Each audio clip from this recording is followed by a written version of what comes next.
Coucou tout le monde.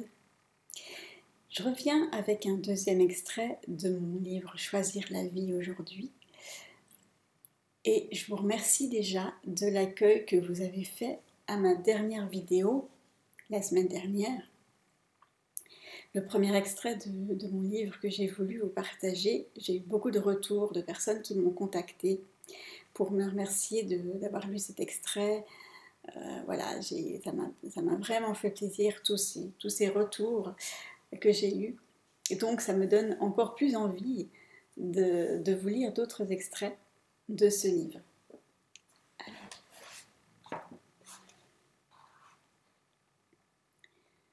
Ce même ami venait régulièrement passer du temps avec Rémi chez lui.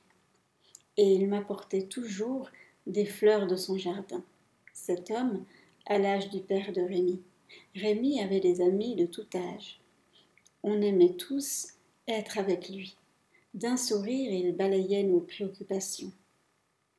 Et en même temps, il était infiniment cultivé et doté d'une sensibilité accrue. Je pense que toute personne, quel que soit son âge, était sidérée que ce jeune homme privé de tout mouvement, enfermé dans son propre corps, se sente totalement libre. Je me souviens de la fête d'anniversaire de cet ami.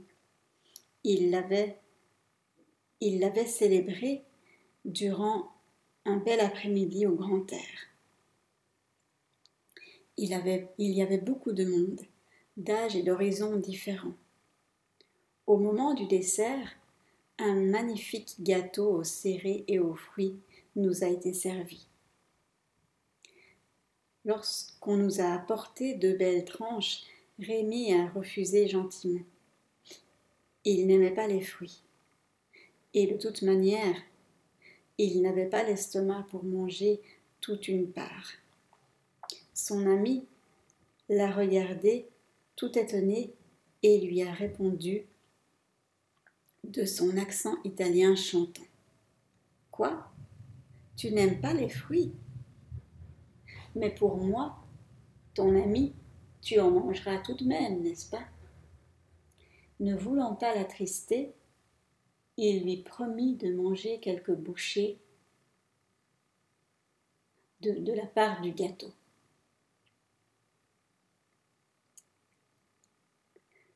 Lorsqu'il s'en est allé, Rémi m'a regardé et m'a dit « Toi, tu adores les fruits. Mange-la entièrement. » « Hors de question, lui ai-je répondu. Tu as promis.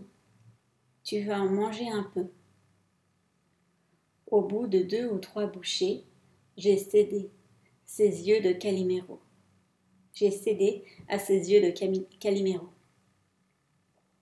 L'après-midi était doux et le soleil généreux. À un moment, notre hôte est arrivé avec un grand chapeau de paille qu'il a posé sur la tête de Rémi. Il savait prendre soin de son ami. Il ne voulait pas qu'il attrape une insolation. Rémi était si beau avec son chapeau. Une magnifique photo a été prise de cette occasion.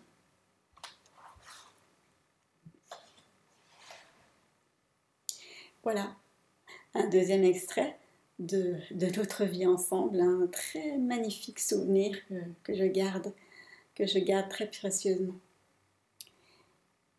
Et puis, c'était pas forcément prévu, mais dans ces vidéos de lecture de passages de livres, on peut entendre que pour moi, la lecture est compliquée à cause de ma vision, à cause de mon champ de vision très restreint. En fait, la lecture pour moi est du déchiffrement. Même si ce livre, cette histoire, je la connais par cœur quelque part. Voilà, je lis, je récite pas, c'est pas la même chose.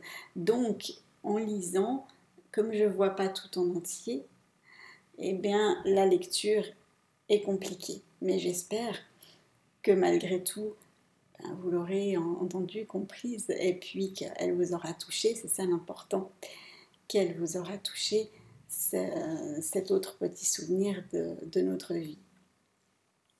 Voilà, alors je vous remercie. J'espère que cette vidéo aura le même impact, le même retour que la précédente. En tout cas, ça me fait plaisir de vous livrer des passages de nos vies et puis je vais continuer à lire les extraits ou mettre des photos sur ma page Facebook ou d'autres endroits sur Instagram aussi. N'hésitez pas à aller voir sur Instagram. Également, je mettrai d'autres choses de notre vie. Donc voilà, je vous remercie beaucoup encore et puis je vous souhaite une toute bonne journée. Ciao ciao!